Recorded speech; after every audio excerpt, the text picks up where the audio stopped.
नमस्कार विद्यार्थी मित्रांनो, आज आपण पाहणार आहोत format or proforma of profit and loss account. मागील व्हिडिओमध्ये आपण फॉर्मॅट ऑफ ट्रेडिंग अकाउंट पाहिलेला आहे. आज आपण प्रॉफिट अँड लॉस अकाउंटचा फॉर्मॅट अभ्यासणार आहोत. प्रत्येक ॲटमची सविस्तर डिटेलमध्ये माहिती घेणार आहोत. ही माहिती घेतल्यामुळे तुम्हाला प्रत्येक ॲटम कुठे लिहायचा, तो काय आहे, खर्च आहे का, इन्कम आहे का, असेट्स आहे का, लायबिलिटीज आहे का, याबद्दलही आपल्याला सविस्तर माहिती होईल. आणि निश्चित आपण नेमकं प्रॉफिट लॉसच्या डेबिटला कोणते आयटम्स असतात आणि क्रेडिटला कोणते आयटम्स असतात याचाही अभ्यास आपण या व्हिडिओमध्ये अतिशय सविस्तरपणे करणार आहोत.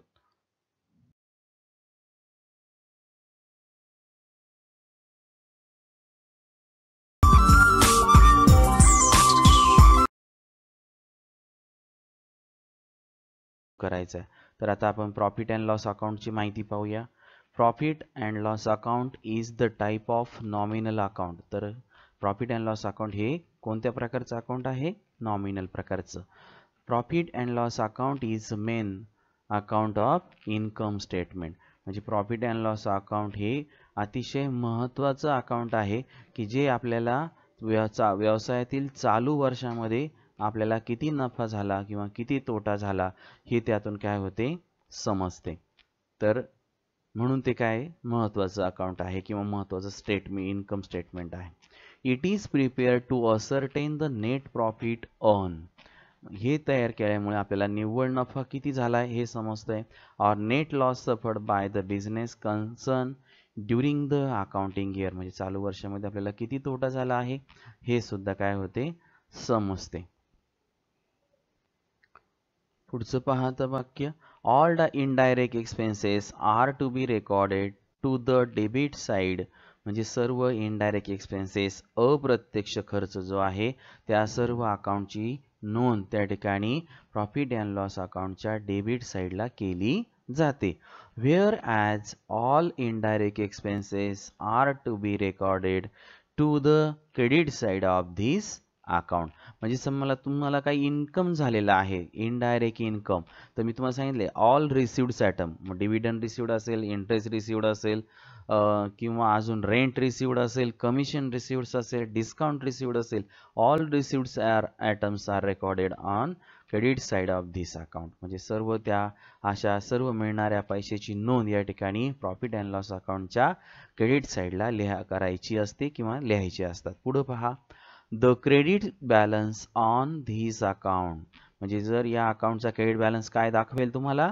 Credit balance account shows net profit. म्हणजे तुम्हाला या ठिकाणी काय होईल, क्रेडिट बॅलन्स जर असेल तर त्या ठिकाणी तुम्हाला काय होईल, नेट प्रॉफिट होईल. मग नेट प्रॉफिट कधी होणार आहे आपल्याला?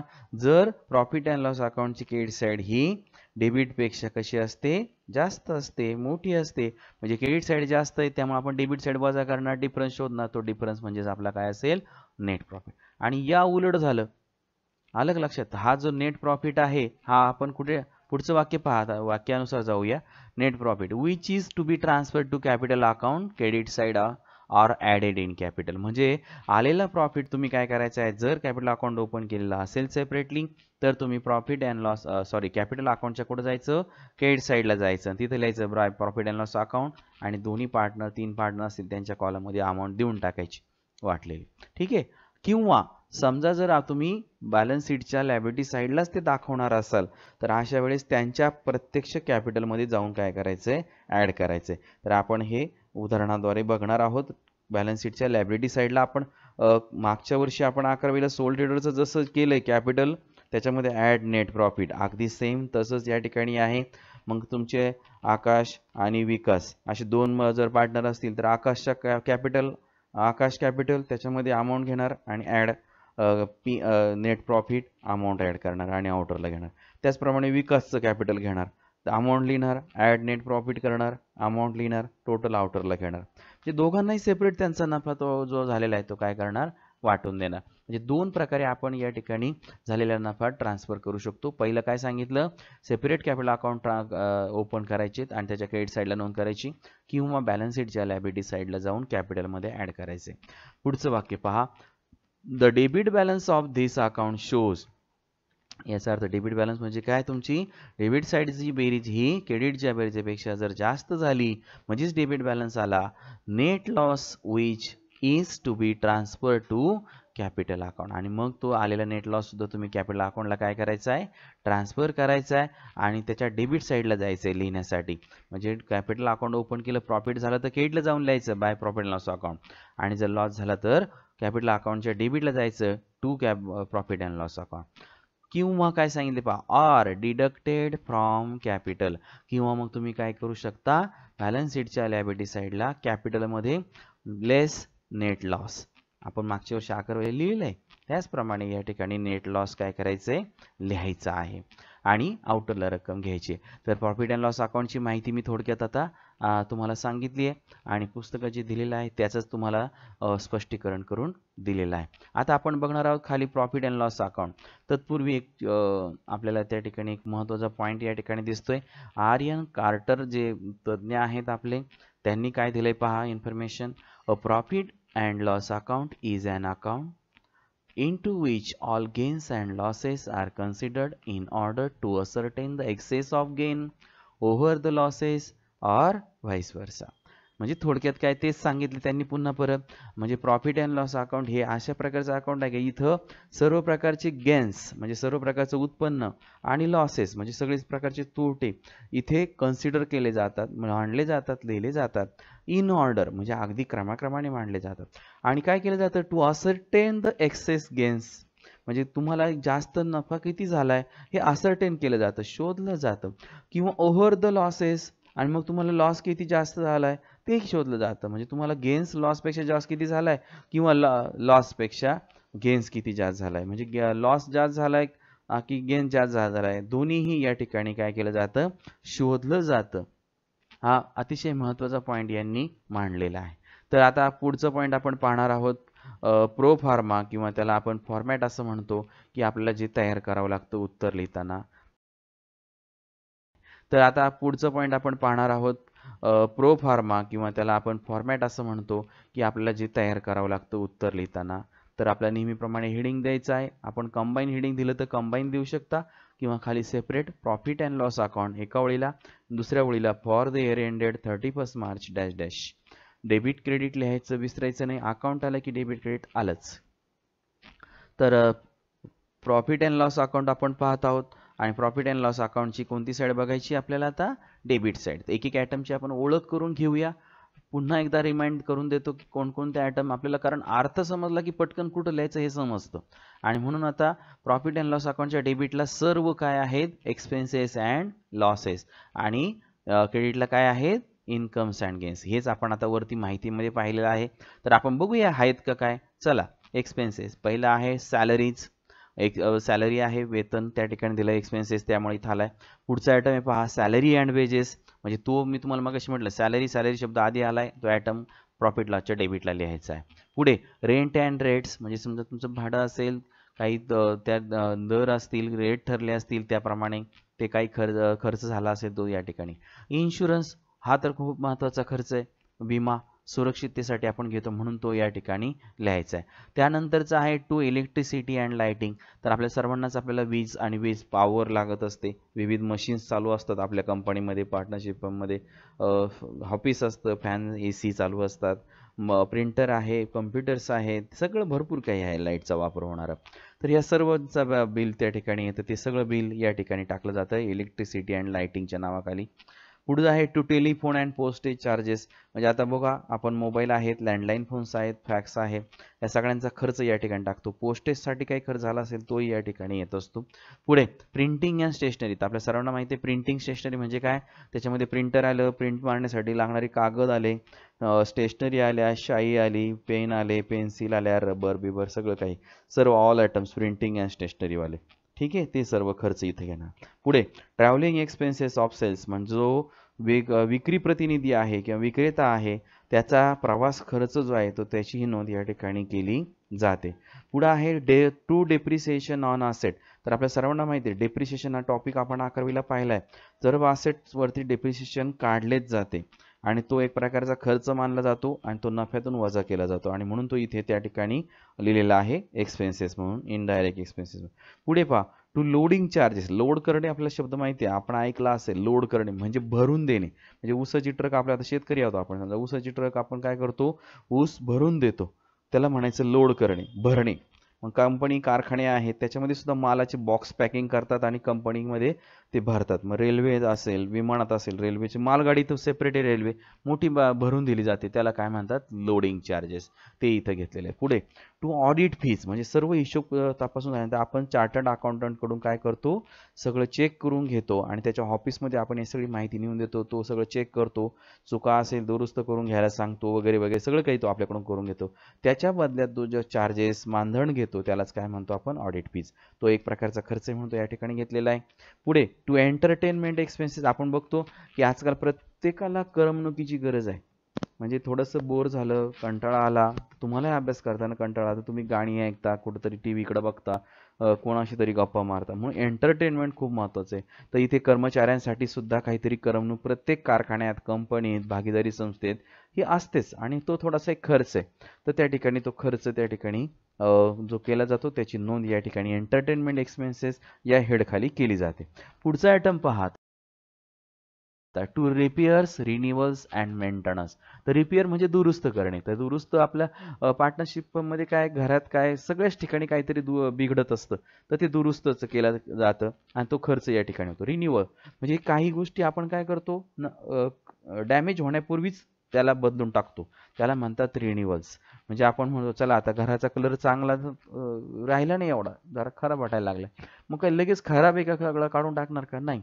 मग आपल्याला वाटलं बाबा पैसे आहेत आपल्याकडे, तर आपण तो कलर काय करू शकतो, अपडेट करू शकतो, त्याला रिन्यू करू शकतो, नवीन रंग देऊ शकतो, त्याला आपण रिन्युअल म्हणतो. म्हणजे खराब होण्यापूर्वीच काळजी घेतो आपण आणि मग ते छान दिसायला लागतं आपल्याला.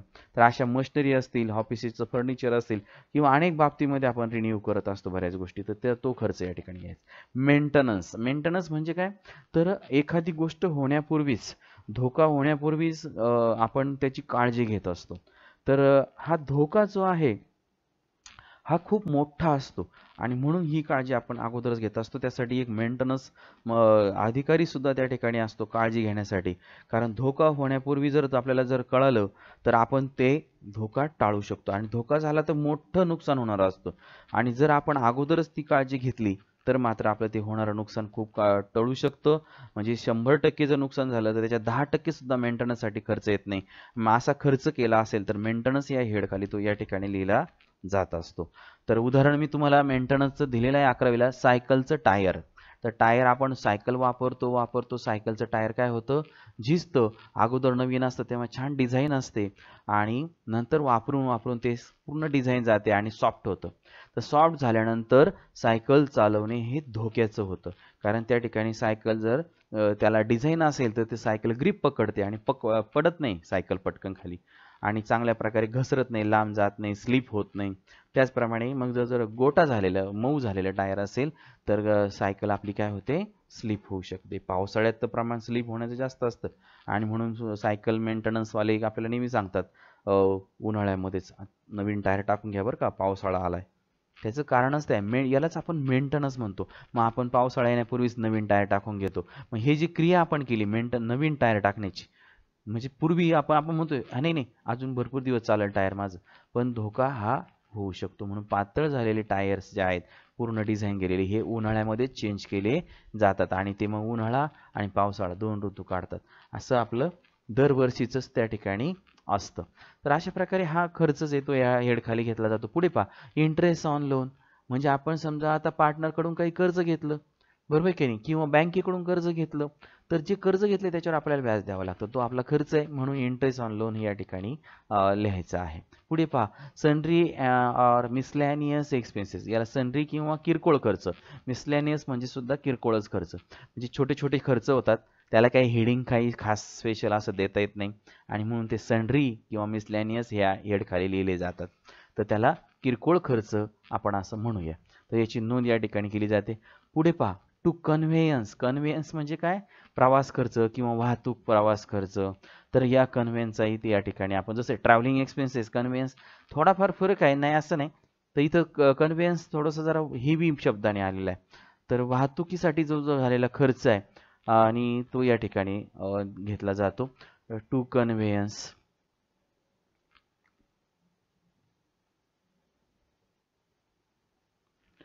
जे एखादं म्हणजे आपण ट्रॅव्हलिंग एक्सपेन्सेस म्हणजे एखादी व्यक्ती तो प्रवास करते आणि त्याचा खर्च आहे. आणि कन्व्हेन्स म्हणजे आपण मालाची जी वाहतूक करतो, तर तेव्हा जो आपल्याला गाडी भाडे वगैरे खर्च येतो नाही का, त्याला आपण कन्व्हेन्स म्हणायचंय. आलं लक्षात सर्वांच्या? पुढे टू लॉस बाय फायर, आत्ताच आपण पाहिलंय वरती फायर ट्रेडिंग अकाउंटच्या क्रेडिट साईडला गुड्स लॉस बाय फायर, माल आग लागून जळून नष्ट झालेला आहे, तर तो तिथे लिहायचा आहे. आणि जेवढा तोटा तिथे 10,000 लिहायचं. पुन्हा परत हा दुसरा इफेक्ट इथे येणार त्याचा. ह्या ॲडजस्टमेंटचे दोन इफेक्ट आहे, एक ट्रेडिंगच्या क्रेडिटला आणि एक पीएलच्या क्रेडिटला. म्हणून इथं पण बघा टू लॉस बाय फायर आलेला आहे, अमाऊंट लिहायची. इथं लॉस बाय थिफ्ट म्हणजे चोरी झाली तसंच आहे. लॉस बाय ॲक्सिडेंट म्हणजे ॲक्सिडेंट अपघात झाला, नुकसान झालं, तोही खर्चच आहे, तो इथं घ्यायचा आहे. To loss in accident. शब्द पाहून घ्या कसे लिहिलेत, कारण विद्यार्थी विसरतात. ॲडजस्टमेंट वाचल्यानंतर हे शब्द काही आठवत नाही. Loss by fire, loss by theft, loss by accident. तर फॉर्मॅट तुम्ही वहीमध्ये लिहून काढणार आहात आणि पुन्हा पुन्हा त्याचं वाचन करा आणि बिन पाहता लिहून काढण्याचाही प्रयत्न करा. पुढं पहा, goods distributed as free sample. म्हणजे आता तर ही ॲडजस्टमेंट वरती पण झालेली आहे. आता इथं गुड्स डिस्ट्रीब्युटेड ॲज फ्री सॅम्पलच्या ऐवजी तुम्ही टू ॲडव्हर्टाइजमेंट असे सुद्धा म्हणू शकता. किंवा हे असंच्या आता जे लिहिलंय तिकडे तेच इथं लिहिलंय, goods distributed as free sample असं लिहिलं तरी आता बरोबर दिलं जाईल तुम्हाला. पुढे to commission allowed or given. म्हणजे आपण समजा कोणाला तरी कमिशन दिलंय म्हणजे आपला काय झाला एक्सपेन्सेस, किंवा अलाउड केलंय मान्यता दिली आहे, गिवन म्हणजे दिलंय, तर थोडक्यात एक प्रकारचा खर्च आहे. म्हणून तो कुठं जाणार, पीएलच्या डेबिटला. टू कमिशन अलाउड किंवा टू कमिशन गिवन. पुढे पहा, टू डिस्काउंट अलाउड म्हणजे आपण एखाद्याला सवलत दिली, बाबा हे 10 रुपयाची वस्तू चल 8 रुपयाला घे, आणि लक्षात 2 रुपये अलाउड डिस्काउंट अलाउड केला त्याला. ओके, तर 2 रुपये इथं आपला लॉस झाला, तो इथं नोंद करायचा आहे. पुढे अलाउन्सेस म्हणजे काही वेळेस आपल्या कर्मचाऱ्यांना किंवा इतर व्यक्तींना अलाउन्सेस दिले जातात. म्हणजे थोडक्यात एक प्रकारचा तो खर्चच असतो. म्हणजे काही कर्मचाऱ्यांना आपण काम सांगितलं पार्टनरशिप फर्मच्या वतीने करायला, तो काय करतो, प्रवास करतो, काम करून येतो, मग त्यावेळेस दिवशी त्याला काय काय दिला जातो, अलाउन्स दिला जातो, प्रवास खर्च, जेवणाचा खर्च वगैरे नाही का. तर अशा प्रकारचा अलाउन्स त्या ठिकाणी त्याला दिला जातो. तर असा अलाउन्स दिला असेल कोणाला तर तोही या ठिकाणी लिहायचा. आजकाल कंपन्यांमध्ये कर्मचाऱ्यांना सुद्धा अलाउन्सेस दिले जातात मोठे मोठे. काही काही मोठे मोठे अधिकारी असतात त्यांना अक्षरशः हॉटेलला राहण्याची सोय सुद्धा दिली जाते, हॉटेलचं एक्सपेन्सेस दिलं जातं, जेवणाचं, राहण्याचं, खाण्याचं. 2-3 दिवस तो टूरवर असेल तर त्या टूरचा म्हणजे प्रवास खर्चही त्या ठिकाणी दिला जातो. तर हे सर्व अलाउन्सेस त्या ठिकाणी कंपनी त्या कर्मचाऱ्याला देत असते. पुढं टू ॲडव्हर्टाइजमेंट. आता ॲडव्हर्टाइजमेंट म्हणजे काय करणे, जाहिरात करणे. तर अनेक बाबतीमध्ये प्रत्येक वस्तूची जाहिराती केली जात असते आणि त्यासाठी खर्च होत असतो. जाहिरातीचे विविध प्रकार आहेत, छापील माध्यमे आहे, पुस्तकं आहे, पाक्षिक आहे, वर्तमानपत्र आहे, ऑडिओ फाईल्स आहे, रेडिओ आहे, FM केंद्र आहे, TV आहे, चॅनल्स आहेत, भरपूर अनेक पॉम्पलेट्स, भरपूर म्हणजे काय व्हरायटी आहे जाहिरातींची, काय ते सर्व तुम्हाला माहिती आहे. तर हे सर्व जाहिरातीचा जो खर्च आहे तो या ठिकाणी घ्यायचा. पुढे पहा, टू कॅरेज आउटवर्ड म्हणजे कॅरेज म्हणजे एक प्रकारची काय सांगितली मी तुम्हाला, हमालीच्या प्रकारातच हा प्रकार मोडतो थोडासा. तर त्याच्यामुळे जाहिरातीच्या नंतर जे कॅरेज आहे म्हणजे हा एक प्रकारचा हमाली म्हणजे एका ठिकाणी दुसरीकडे माल वाहून न्याला तर तिथे प्रवास खर्च होतो, माल चढवायचा लागतो, उतरावा लागतो, तो आउटवर्ड. म्हणजे अगोदरचं कॅरेज इनवर्ड वेगळं आणि हे आउटवर्ड वेगळं. म्हणजे माल भरल्याच्या नंतर, तयार झाल्यानंतर तिकडं जो माल जातो बाहेर आणि नंतर मग त्याच्यासाठी हमाली वगैरे प्रवास खर्च येतो, तो यामध्ये घ्यायचा असतो. पुढे टू सेल चार्जेस म्हणजे विक्री खर्च. बघा आपण म्हणतो विक्री करताना खर्च येतो का, असा आपल्याला प्रश्न पडतो. विक्री करताना काय खर्च आहे, अरे पण आपण जेव्हा आपण विक्री करायची असते तेव्हा आपण एका ठिकाणाहून कुठून तरी मालाची काय करतो, खरेदी करतो आणि मग तिथून होलसेलमध्ये खरेदी केल्यानंतर तो कुठं विकायचा आहे, तो तिथंच विकतो का लगेच, नाही, त्याला कुठंतरी जाऊन घ्यावं लागतो. म्हणजे आपलं विक्रीचं जे ठिकाण आहे बाजाराचं, ते बाजाराच्या ठिकाणाच्या ठिकाणी जाऊन घेऊन जावं लागतो, प्रवास खर्च येतो त्याला.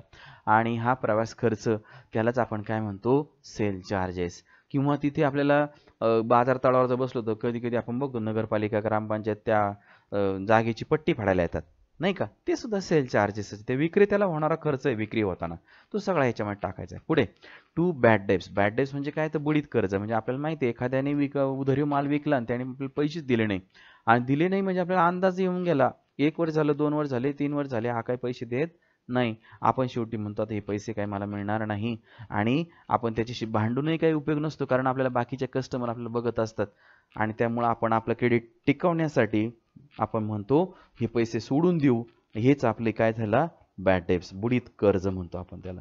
ठीक आहे, पुढे पहा बुडीत कर्ज म्हणतो आपण त्याला. ठीक आहे, पुढे पहा एक्सपोर्ट ड्युटी, म्हणजे समजा जर आपण काय केला, माल निर्यात केला आणि निर्यात करत असताना त्या ठिकाणी मग आपल्याला सरकारला टॅक्स द्यावा लागतो, त्यालाच आपण काय म्हणतो, निर्यात कर किंवा एक्सपोर्ट टॅक्स. तर हा एक्सपोर्ट टॅक्स त्या ठिकाणी द्यावा लागतो, म्हणून ती इथे एक्सपोर्ट ड्युटी या अर्थाने आलेला आहे. पुढे परत आलं टॅक्सेस, म्हणजे इतर ऑदर जे कर आहेत, टॅक्सेस आहेत, तेही या ठिकाणी आपल्याला घ्यायचे आहेत. जनरल एक्सपेन्सेस, म्हणजे एक मनुष्य किंवा संस्था काहीतरी खर्च करत असते, जनरल खर्च असतो.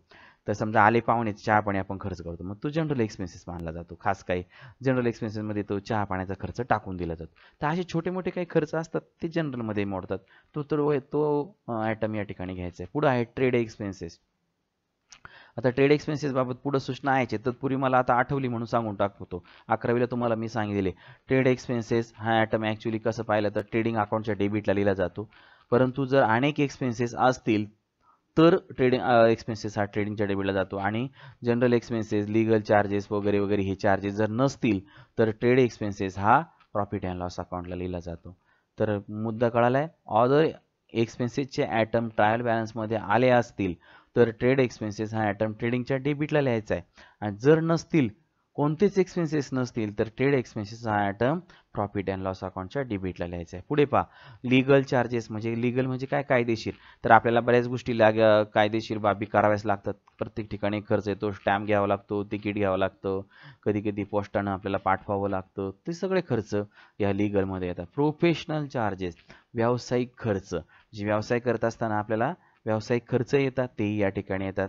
बँक चार्जेस, बँक सुद्धा आपण ट्रान्झॅक्शन करतो तर बँक सुद्धा चार्जेस करते. आता बघतो आपण नवनवीन नियम आता बँकांचे येत चालले, कॅशलेस ट्रान्झॅक्शन करायला सांगितली आहे. जर तुम्ही रोखीचे ट्रान्झॅक्शन केले तर तुम्हाला काय आहेत, चार्ज आहे. तुम्ही 2 लाख रुपये 3 लाख रुपये भरायला गेले रोख रक्कम, तर तुम्हाला लगेच 5 रुपये प्रति 1000 म्हणजे 5 रुपीज पर 1000 चार्जेस पडतात. म्हणजे प्रत्येकाचे ते नियम ठरलेले आहेत, प्रत्येक बँकेचे नियम RBIने बँकांना ठरवून दिलेत किती अमाऊंटच्या पुढे किती चार्जेस. तर आता हे बँकिंग चार्जेस किंवा इतर काही तुम्हाला डेबिट एक कार्ड दिलं, क्रेडिट कार्ड दिलं, त्याचे ॲन्युअल चार्जेस सुद्धा बँका आपल्याकडनं घेतात. तुम्ही नंतर ATM मधून पैसे काढतात, फास्ट ट्रान्झॅक्शन फ्री आहे, पुढच्या ट्रान्झॅक्शन केल्या 20-25 रुपये ट्रान्झॅक्शन प्रमाणे चार्जेस पडतात, ते पण यामध्ये येतात. अशा अनेक प्रकारचे चार्जेस या ठिकाणी येत असतात. चेक कलेक्शनला पाठवला तर लांबचा चेक असेल तर चार्जेस पडतात, कलेक्शन चार्जेस, त्यालाच आपण बँक चार्जेस म्हणतो. पुढे पहा सॉलिसिटर्स फीज, म्हणजे समजा एखादं कलह विवाद झाला असेल, कस्टमर बरोबर कर्ज दिलं असेल, त्याने दिलं नसेल, त्याच्यावर आपली केस वगैरे दाखल केली असेल, तर आपल्याला तिथे सॉलिसिटर द्यावा लागतो. सॉलिसिटर म्हणजे कोण, वकील. आलं लक्षात, बॅरिस्टर. तर त्या बॅरिस्टरला, सॉलिसिटरला काय द्यावे लागते, फी द्यावी लागते. तर त्या फीचाही समावेश या ठिकाणी या खर्चामध्ये, इनडायरेक्ट खर्चात होतो. पुढचा आयटम आहे टू सेकंडरी पॅकिंग चार्जेस, म्हणजे आपण ट्रेडिंगच्या डेबिटला पाहिले प्रायमरी पॅकिंग चार्जेस, सुरुवातीला पटकन माल तयार झाला पहिल्यांदा पॅकिंग, नंतर मग परत छान पॅकिंग, लेबल वगैरे लावणे, छान पॅकिंग करणे, तर सेकंडरी पॅकिंग चार्जेस त्याला या ठिकाणी म्हणतात. म्हणजे नंतर माल छानपैकी आपल्याला आउटपुट त्या ठिकाणी क्लिअर कट दिसायला लागतो. पुढे to loss on sale of fix asset, म्हणजे समजा आपण कधी कधी माल आपण काय फिक्स असेट काय करतो, जुनी झाली म्हणून विकून टाकतो. आपण विकतो की नाही, मोटरसायकल जुनी झाली विकून टाकतो, नवीन घेतो. तर तसंच इथं कंपनीमध्ये, पार्टनरशिपमध्ये जुनं काही झालं किंवा नवीन चांगला अद्ययावत समजा मशिनरी आली, तर लोक मग काय करतात, पार्टनर्स किंवा कंपन्या नवीन मशीन्स घेतात आणि जुनं मशीनचं काय करतात, सेल करून टाकतात. मग जुनं मशीन कोणाला पाहिजे असेल, किंवा एखादी गरीब नवीन कंपनी असेल, ती म्हणते चला नवीन घेण्यापेक्षा आपल्याकडे पैसे कमी आहेत, आपण जुनी मशीन घेऊन व्यवसाय सुरू करू, तर ती जुनी मशीन घेऊन व्यवसाय सुरू करू. असं हे तर चालूच आहे. अनेक झेरॉक्सच्या मशीनचं पाहणं तुम्ही दुकानांमध्ये, अनेक ठिकाणी नवीन घेतात, ते सेल करतात, कुणी ते दुसरं ते खरेदी करतो, तिथं झेरॉक्स चालू करतो. म्हणजे जुन्या मशीनवर तो झेरॉक्स काढतो, हा पहिला विक्रेता तो नवीन मशीन घेऊन झेरॉक्स काढत बसतो.